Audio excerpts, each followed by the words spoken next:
বন্ধুরা রং শেষ হয়ে গেছে, দেখতে পাচ্ছেন ধরে আছি আমি, চিন্টুদা আমাকে ধরিয়ে দিয়েছে।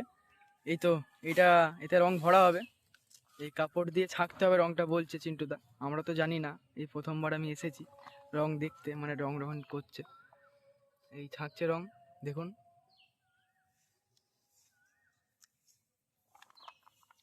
ঢালা করবে না,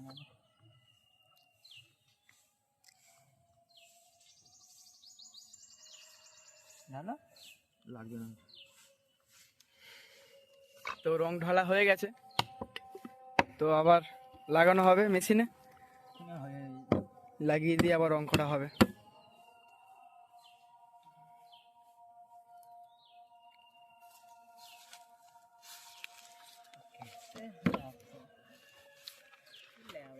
তো চিন্টুদা যখনই কাজ করে এই জামাটাই পরে চিন্টুদা যখনই কাজ করে।